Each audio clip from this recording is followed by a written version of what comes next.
In this video, I will explain how to develop an intuitive understanding of resistors in series and resistors in parallel. Although having an intuitive understanding is not essential for solving certain problems and exercises in physics, having a good physical intuition can help us make predictions without doing any math and allow us to catch errors in our analysis. Let's consider a single resistor which resists the flow of the current in a circuit. This is analogous to a cashier at a grocery store.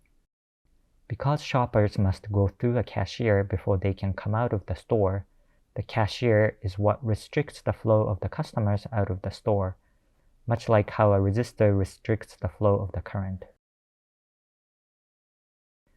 Resistance is a measure of how much a resistor restricts the flow of the current. So having a resistor with a high resistance is analogous to having a slow or a less efficient cashier that slows down how quickly shoppers can check out and exit the store. In contrast, a resistor with a low resistance is analogous to having an efficient or fast cashier that allows customers to go through the checkout line quickly.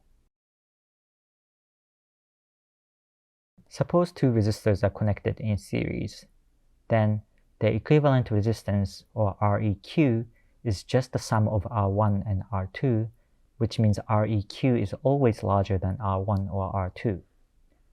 This is analogous to having a checkout line with two cashiers, such that all the shoppers must check out the items and pay twice before exiting the store. Clearly, this will slow down the flow of the shoppers out of the store because now there are two cashiers that restrict the flow and shoppers have to spend more time in the checkout line. Because each shopper must go through both cashiers, the total resistance they feel is greater than the resistance that either of the cashiers provide. This is exactly what we have for the equation for Req. We can also extend this analogy to when we have three or more resistors in series. Let's now consider parallel resistors. Suppose there are two resistors in parallel. Then their equivalent resistance Req is given by this equation. Although I will not prove it here, you can show that Req is always less than R1 or R2.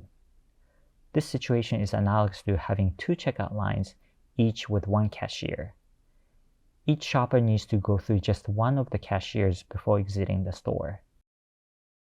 And because there are two possible pathways, shoppers should be able to exit the store more quickly compared to when there is just one checkout line with one cashier.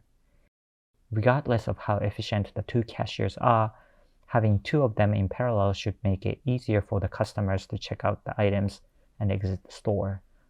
So it makes sense that the Req is always less than R1 or R2.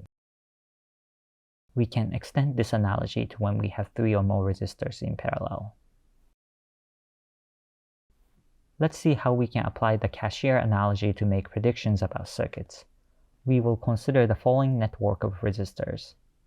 This network can be connected to a battery, or it can be a part of a bigger circuit that contain other resistors and batteries. To simplify the discussion, let's assume that all the resistors have the same resistance R.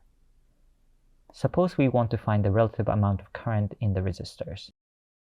We can analyze the circuit using equations, but we should be able to predict what should happen without using any math. According to the cashier analogy, this is analogous to having two checkout lines, with one of them having two cashiers and the other one just having one. Because the top checkout line has two cashiers, we can predict that it takes twice as long to go through the top checkout line than the bottom checkout line, which means that the flow of customers, which is analogous to the current, should be twice as small for the top pathway compared to the bottom pathway. And that's exactly what we find if we analyze the original circuit using Ohm's law and equivalent resistance.